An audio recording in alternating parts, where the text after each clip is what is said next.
Hi, my name is McKenna Boone. For my case study, I am analyzing the Water and Tribes Initiative, an initiative for the Colorado River Basin. The Water and Tribes Initiative began in 2018 to address water management in the Colorado River Basin and to build capacity of tribes for the betterment of their needs and interests. The initiative hopes to advance sustainable water management through collaborative decision making.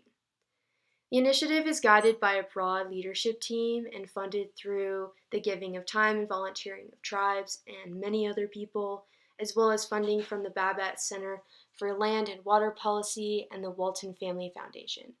There is an obvious need for more sustainable water management within the Colorado River, especially since the Colorado River supplies water to more than 40 million people in 2 countries, 7 states, and 29 Indian tribes. The demand for water currently exceeds the available supply and is being exacerbated by chronic drought and the uncertainty of impacts from climate change.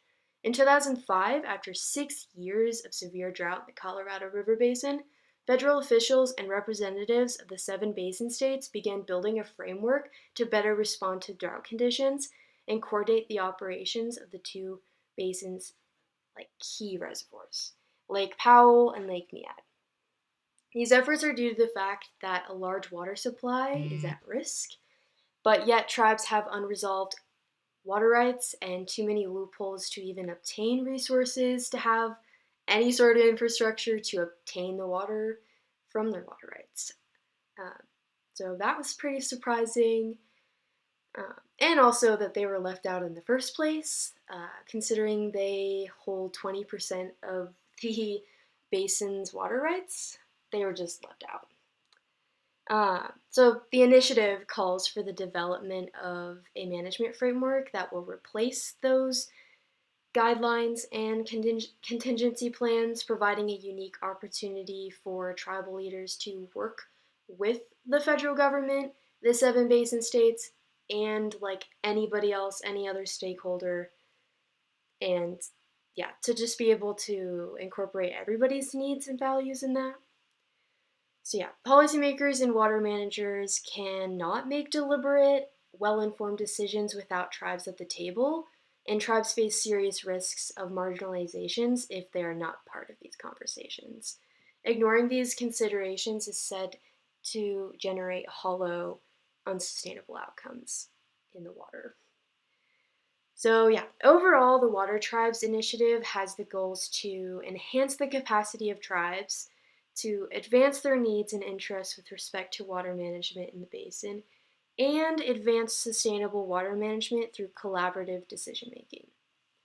That concludes the brief introduction of the initiative. Now I'll mention some challenges and surprising features of analyzing the topic. So some of the challenges in analyzing the Water and Tribes Initiative were getting a grasp of current tribal water rights and how that plays into drought contingency plans and other water rights, especially because there are so many unresolved water rights.